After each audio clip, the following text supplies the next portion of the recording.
Seigneur, notre Dieu, notre Père, nous te rendons grâce, nous te bénissons et nous te magnifions. Nous te disons un infini merci, Seigneur, pour cette heure où tu veux accorder à toute l'humanité la plénitude de tes dons, de tes grâces et de ta miséricorde. Merci, Seigneur, parce que tu es monté au Père en remettant ton esprit, tout en remettant l'esprit de toutes les générations d'hommes de tous les temps. Nous te bénissons, Seigneur, de ce que tu es fidèle éternellement et que maintenant encore, tu vas nous remettre entre les mains de ton Père.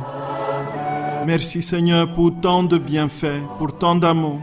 Merci, Seigneur, pour tant de prévenance.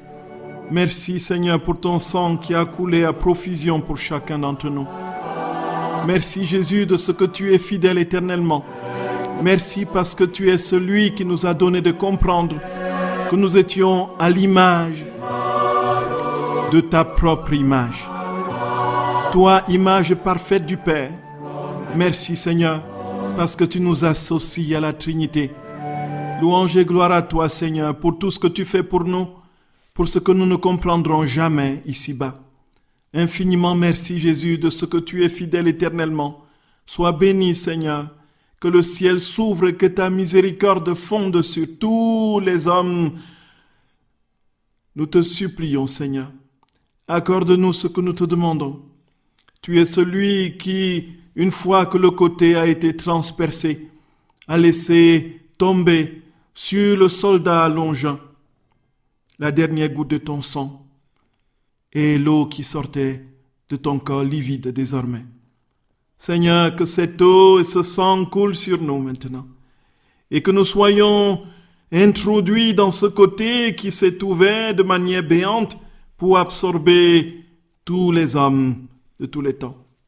Te supplions, Jésus, blottis-nous dans ton côté ouvert et ne permets pas que nous soyons séparés de toi. Seigneur, nous te supplions humblement, unis-nous si intimement à toi que nous n'ayons que toi, comme seul appui et seul gage. Jésus, viens par ta miséricorde, poser ta main sur chacun de nous, guéris nos âmes, affermis nos corps. Sois béni, Jésus, de mon cœur. Sois béni éternellement. Dieu saint, Dieu fort, Dieu immortel. Prends pitié de nous et du monde entier. Dieu saint, Dieu fort, Dieu immortel. Prends pitié de nous et du monde entier. Dieu saint, Dieu fort, Dieu immortel. Prends pitié de nous et du monde entier. Ô et sang jaillit du cœur ouvert de Jésus comme source de miséricorde pour nous. J'ai confiance en toi. Oui, Seigneur, nous avons confiance en toi. Viens prendre possession de nos âmes et accorde-nous la grâce d'être si intimement unis à nous que nous soyons en tout pleinement préservés de tout mal et guéris de toute blessure. Accorde-nous ta paix. Au nom du Père et du Fils et du Saint-Esprit. Amen. Amen. Frères et sœurs bien-aimés, à tout de suite pour la petite causerie. Que Dieu vous bénisse. C'est toi que je cherche le jour et la nuit. Réponds-moi, sauve-moi, inscris en moi tes paroles de vie. Donne-moi ton esprit, qu'il vienne en moi, faire jaillir la vie. Jésus mon roi, Jésus mon sauveur, Jésus je t'aime.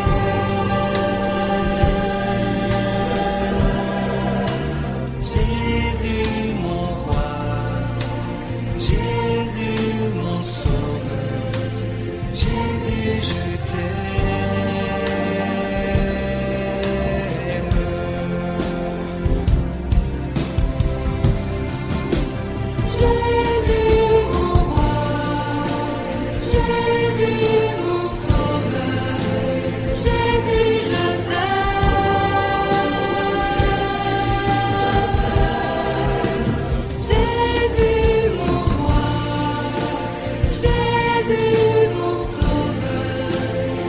Frères et sœurs bien-aimés dans le Seigneur, que le nom de notre Seigneur soit béni à jamais. Soyez bénis, frères et sœurs bien-aimés, soyez bénis, chers amis, auditeurs, auditrices de Radio Notre-Dame de la Paix. Merci pour votre fidélité, merci pour tout l'amour que vous avez pour le Seigneur. Merci pour vos cœurs qui, de jour en jour, de mois en mois, d'année en année, sont réceptifs à la parole de notre Seigneur. Merci à vous qui aimez Dieu, qui n'attend que cela pour être consolés. Frères et sœurs bien-aimés, nous avons compris que son amour était insondable, inimitable. Personne ne pourra jamais nous manifester l'amour que Dieu nous a manifesté en donnant son propre Fils pour qu'il communique sa vie à toutes les créatures. Il a fait au prix fort de son sang versé sur la croix jusqu'à la dernière goutte. Et comme nous allons le voir aujourd'hui, la dernière goutte qui est sortie avec la lance de Longin, le soldat. Frères et sœurs, c'est la 23e heure de la passion de notre très saint Seigneur que nous méditons. Et c'est justement l'heure du transpercement du côté de Jésus. Jésus d'amour, nous comprenons combien tu nous as tout donné en te donnant toi-même. Et tu vois la faiblesse de nos cœurs et de notre volonté. Tu vois combien nous sommes inconstants dans l'amour, combien nous sommes incapables, ne fût-ce que d'un seul milliardième de l'amour que tu donnes à l'humanité, dont nous sommes incapables de te retourner. Seigneur, nous te supplions humblement, merci de nous accorder la grâce de t'aimer autant que c'est possible, Jésus. Comme il est impossible pour notre nature humaine de t'aimer comme tu nous as aimés, donne-nous ton propre amour pour que nous t'aimions de ton amour et avec ton amour. Seigneur, nous te supplions humblement. Frères et sœurs bien-aimés, que Jésus nous accorde la grâce de comprendre de plus en profondeur le sens de cette 23e heure de sa passion, le transpercement de son côté, d'où a jailli l'eau et le sang, qui commençaient les sacrements de l'Église, les réalise et réalise encore la sanctification du peuple de Dieu. Quand Jésus meurt, frères et sœurs, la nature est en deuil. Un chant le dit d'ailleurs, sur le Golgotha, tristement pleurait la nature. Sur le Golgotha, pour sauver la terre, à des orphelins, Dieu donna sa main. La nature en deuil tristement pleurait. Il y a quelque chose de l'ordre d'une tristesse universelle qui saisit la création. Et comme le décrivent les évangélistes, frères et sœurs bien-aimés, de midi à 15h, c'est l'éclipse. Nous aurons l'occasion de revenir sur cette éclipse et avec une preuve historique que j'ai découverte récemment d'un auteur qui a été rapporté par un père de l'Église qui raconte que la 20e année de la deuxième année de la 20e Olympiade qui se situe à l'an 29, l'éclipse qui a été décrit par les évangélistes s'est vu dans tout le pourtour de la Méditerranée. Nous aurons l'occasion, frères et sœurs, avec ce texte-là, de bien fixer dans nos esprits que l'évangile, ce n'est pas de la fiction, que c'est ce qui s'est vraiment réalisé. À Fatima, 70 000 personnes ont vu le soleil danser. Le soleil sorti comme de son orbite comme pour écraser les milliers de personnes qui étaient réunies à la Cova d'Airia. Mais rien ne s'est produit. Le soleil descendait, remontait, tournoyait sur lui-même et changeait de couleur. Et le peuple qui était là de multitude s'est agenouillé et a crié « Pitié, pitié Seigneur !» Des conversions en masse se sont réalisées ce jour. Il ne s'agit pas, frères et sœurs bien-aimés, du 2e siècle après Jésus-Christ. Il ne s'agit pas du 1er siècle après Jésus-Christ. Il ne s'agit pas de l'an 33. Nous sommes ici au 20e siècle, en 1917, le 13 octobre. Si cela se produit de manière contemporaine, vu par 70 000 personnes, pourquoi tenter et vouloir avec cette intelligence corrompue entrer dans l'écriture et dire que ce qui est décrit par Matthieu n'est pas vrai, comme veulent le dire certains exégètes. Frères et sœurs bien-aimés, que Jésus nous pardonne cette chronique et anormale incrédulité. La vérité est que la nature est triste quand Jésus meurt. Il y a quelque chose de l'ordre d'une souffrance de la création, comme dit saint Paul, qui gémit, comme dans les douleurs de l'enfantement. Au moment où Jésus va rendre son âme à son Père, il y a quelque chose de l'ordre d'une convulsion de la créature. Elle entre en contraction. Il y a quelque chose de douloureux qui se passe. Tous les éléments, le soleil s'éteint, les astres perdent de leur éclat, et il y a le Fils de l'homme, le Créateur, vient de rendre l'âme.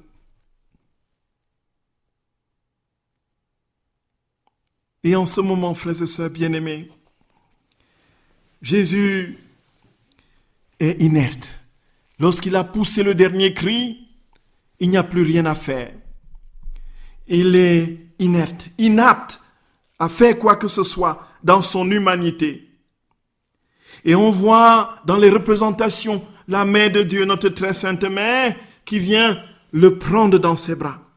Elle reçoit justement son Fils dans ses bras.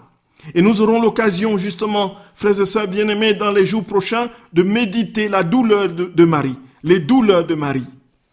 Et nous allons comprendre jusqu'où notre très sainte Mère était intimement unie à son Fils en ce moment particulier de l'histoire de l'humanité, où Jésus a rendu son âme à son Père. Et qu'est-ce qui peut en ce moment, frères et sœurs bien-aimés, le réveiller? À vue humaine, rien.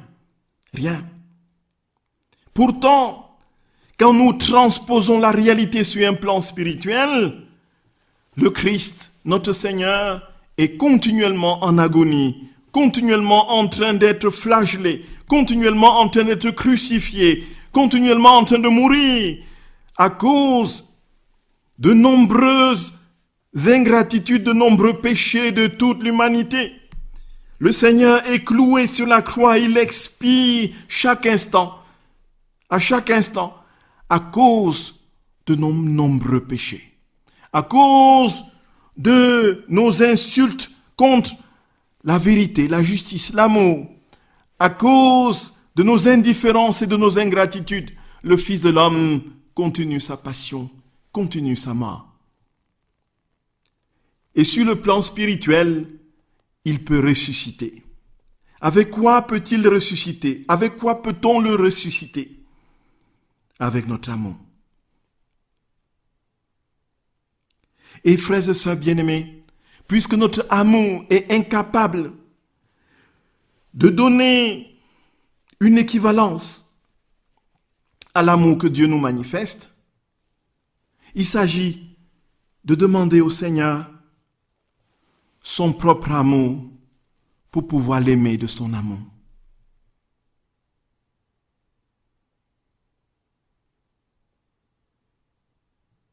C'est pourquoi Louisa va dire, Seigneur, si mon amour ne suffit pas, donne-moi ton propre amour et au moyen de cet amour, je pourrai tout. En fait, je pourrai te donner l'équivalence de ton amour, puisque ce sera ton amour, et je pourrai donc te ressusciter, te relever d'entre les morts. Oui, je pourrais redonner vie à ton humanité sainte. Et en ce moment, frères et sœurs, quand Jésus rend l'âme au Seigneur, à son Père, le soldat, l'un des soldats qui était au pied de la croix, poussé par une force surnaturelle qui dépassait la simple hargne ou encore le simple motif de vérification du décès de Jésus, va prendre sa lance et le planter dans le côté de notre Seigneur. Son côté se déchire d'un coup de lance et une plaie profonde va se créer. Cette plaie qui dure encore aujourd'hui et qui est restée intacte dans le corps glorieux de notre très saint Seigneur, retourné à son Père après sa résurrection.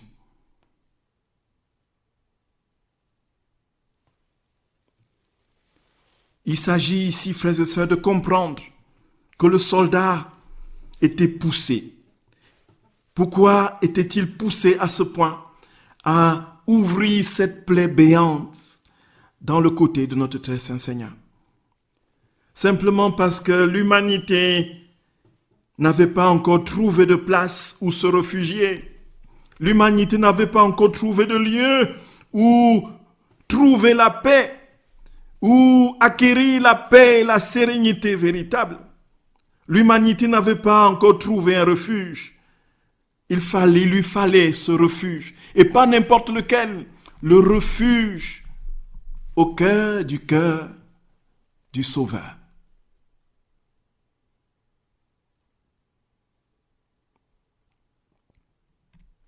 Jésus, quand son côté est ouvert, il va verser les dernières gouttes de son sang et l'eau que contenait encore son cœur. Son cœur, comme nous l'avons décrit, qui était si embrasé, si enflammé d'amour. Et Luisant entend Jésus au tréfonds de son cœur lui dire: mon enfant, après avoir tout donné, j'ai voulu par ce coup de lance ouvrir dans mon cœur un refuge pour toutes les âmes. Mon cœur ouvert criera continuellement à tous: venez à moi si vous voulez être sauvés. En moi vous trouverez la sainteté, le soulagement dans les afflictions, la force dans la faiblesse, la paix dans les doutes, la compagnie dans la solitude. Ô âme qui m'aimez, si vous voulez vraiment m'aimer, demeurez toujours dans ce cœur. C'est ici que vous trouverez l'amour vrai pour aimer et des flammes ardentes pour vous brûler et vous consumer d'amour.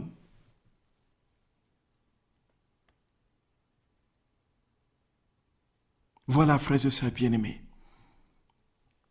Voilà le seul refuge possible pour l'homme. Le seul lieu de sécurité possible pour lui. La seule source de véritable consolation. Le cœur de notre très saint Seigneur. Et toute notre vie, nous travaillons à fuir ce cœur. Toute notre vie, nous travaillons à nous extraire de ce cœur. Voilà la souffrance de Jésus. Ne pas pouvoir accueillir, introduire toute l'humanité dans ce cœur. Ce cœur qui est le résumé, la récapitulation de toute l'histoire du salut, de tout le dessein de Dieu. Ce dessein qui veut transfigurer l'humanité et la diviniser. Tout se trouve dans ce cœur.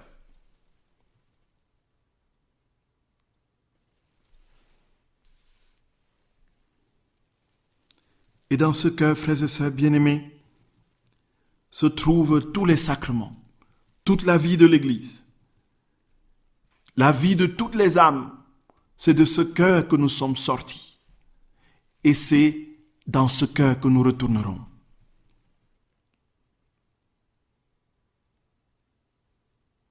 Et Jésus va se plaindre à Luisa et dire: regarde ce cœur. Dans ce cœur, je ressens toutes les profanations qui se font dans mon Église. Et Dieu sait combien, frères et sœurs, nous, ministres de l'Évangile et du corps du Christ, avons travaillé de toutes nos forces pour que Jésus ne soit pas aimé, pour que Jésus ne soit pas adoré. Toutes les profanations, toutes les blessures infligées par les hommes d'Église dans un cléricalisme destructeur. Frères et sœurs d'amour, combien n'avons-nous pas détruit d'enfants de vie, nous prêtres? Combien n'avons-nous pas profané le corps de notre très saint Seigneur en célébrant pour notre gloriole, en l'utilisant comme simple moyen de nous mettre en vue et de nous faire admirer.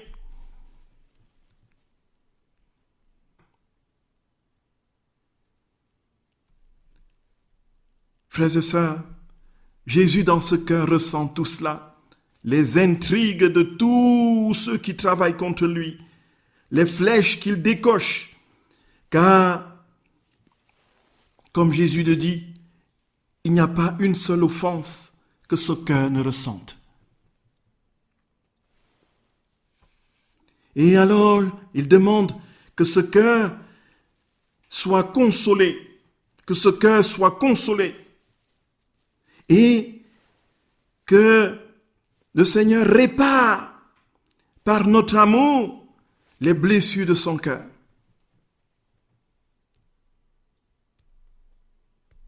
Et il s'agit pour nous d'entrer dans cette seule et unique logique de l'amour. L'amour, l'amour, l'amour, l'amour, frères et sœurs bien-aimés.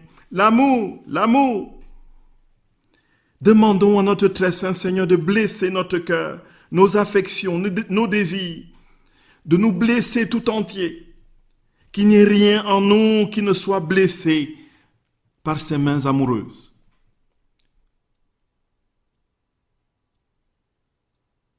Comme Louisa le prie d'une manière insistante. Et lorsque le cœur de notre très saint Seigneur est transpercé, c'est alors que le mystère profond de l'union des deux cœurs de Marie et de son Fils se réalise pleinement, accomplissant la prophétie du vieillard Siméon, qui avait prédit à la présentation au temple: une épée te transpercera le cœur, et les pensées d'un grand nombre seront dévoilées. Effectivement, en ce moment précis, le corps de son Fils bien-aimé est livide, inerte, incapable de ressentir une douleur humaine. C'est alors que Marie, debout au pied de la croix, voit cette lance transpercer le cœur de son Fils et l'atteindre profondément dans son cœur maternel d'une manière spirituelle et réelle. Au moment où son Fils ne peut plus rien ressentir, c'est sa mère qui ressent tout. Ainsi, saint vieillard Siméon, vous aviez dit vrai. L'Esprit Saint vous avait porté et inspiré pour que ces paroles sortent de vos lèvres de prophète. Une épée te transpercera le cœur. C'est pour cela, frères et sœurs bien-aimés, que lorsque le cœur de notre très saint Seigneur est transpercé par les ingratitudes et les nombreuses indifférences, le cœur de la mère souffre d'une douleur atroce. La mère étant inséparable de son Fils, ils vivent désormais une communion, une intimité qui donne à la mère la douleur du Fils.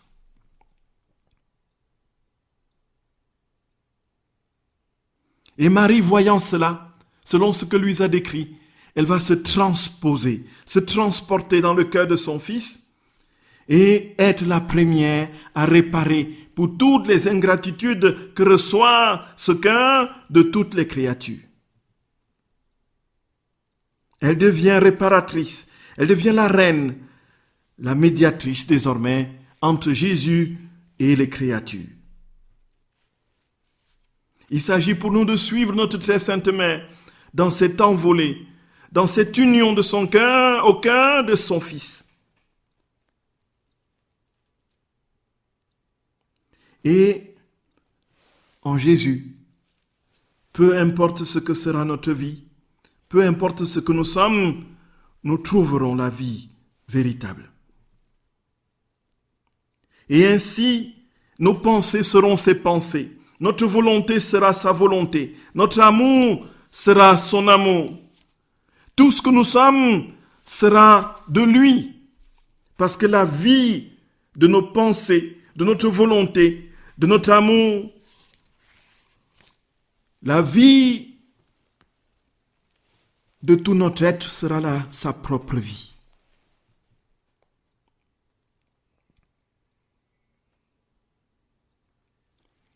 Toute la vie de Jésus nous ayant été communiquée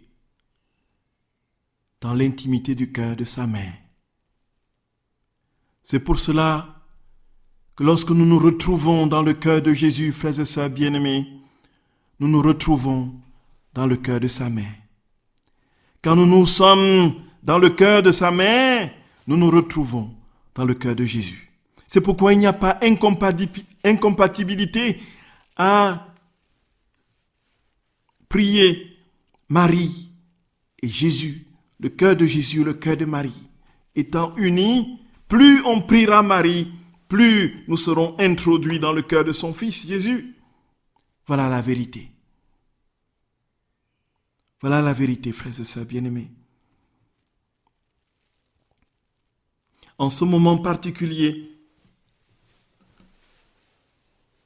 Joseph et Nicodème, qui étaient jusqu'ici disciples du Seigneur en cachette, vont se montrer au grand jour. Ils vont déclouer Jésus de la croix. Et comme tout a un sens spirituel, ce déclouement de Jésus, on pourrait dire, le fait que Jésus enlève ses clous des mains, que Nicodème et Joseph enlèvent ses clous des mains et des pieds de Jésus, c'est pour que nous soyons, frères et sœurs bien-aimés, avec ces mêmes clous. Qu'est-ce qui portait le déclouement? C'était l'amour. L'amour que Joseph et Nicodème avaient pour Jésus, notre Seigneur. C'est l'amour qui les a poussés. Donc en fait, en déclouant Jésus, ils se clouent à Jésus. En déclouant physiquement Jésus, ils se clouent spirituellement à lui. Parce qu'ils s'attachent du tréfonds de leur cœur avec les clous de leur âme à Jésus, leur Seigneur et Sauveur. Ils ont reconnu maintenant qu'il est le Fils de Dieu et peu importe ce que l'on pensera et dira d'eux, l'essentiel c'est qu'ils soient unis définitivement à Jésus.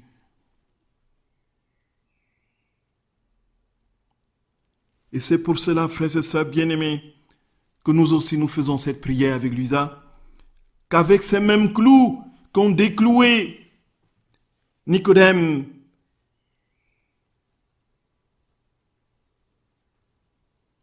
qu'ont décloué Jésus de la croix, Nicodème et Joseph d'Arimathie, qu'avec ces mêmes clous, nous nous clouions, nous soyons nous aussi cloués à Jésus de manière éternelle et perpétuelle.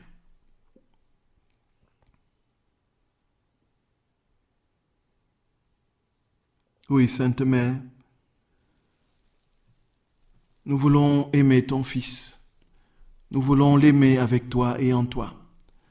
Nous voulons nous clouer avec lui. Nous voulons nous clouer à lui avec les clous intérieurs de notre amour. Nous voulons l'adorer, l'embrasser et nous enfermer dans ce cœur de manière éternelle. Et comme dit Luisa, pour ne plus jamais en sortir. Pour ne plus jamais en sortir. Frères et sœurs bien-aimés, que Jésus brise en nous toutes les résistances, qu'il nous libère de tout ce qui encore jusqu'ici encombre nos cœurs et nous empêche de nous unir si intimement à notre Seigneur et d'entrer dans ce cœur qui est désormais ouvert, qui attend tous les hommes de tous les temps et qui ne se refermera que lorsque la dernière créature y sera entrée. Prions de tout notre cœur que Jésus nous accorde cette grâce de pouvoir vivre si unis à lui que notre vie ne compte plus pour nous-mêmes. Que nous ayons cet ardent désir, cette soif dévorante de nous brûler, de se brûler par la flamme d'amour de son cœur et que nous y demeurions. Une fois que nous serons consumés, que nous ne fassions plus qu'un avec lui. Lui avec nous. Oui, Jésus, accorde-nous ce que nous te demandons humblement. Seigneur notre roi, nous t'en supplions de tout notre cœur. T'en supplions de tout notre cœur, Jésus. Sois béni, Seigneur. Sois béni. Nous avons confiance en toi, Jésus. Nous avons confiance en toi.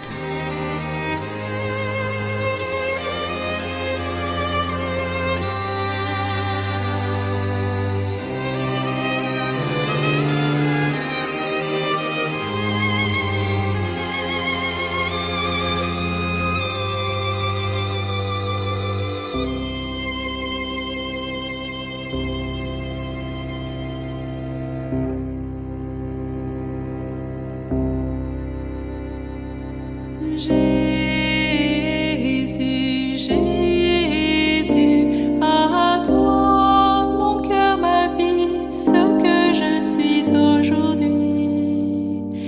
Jésus, Jésus, Jésus.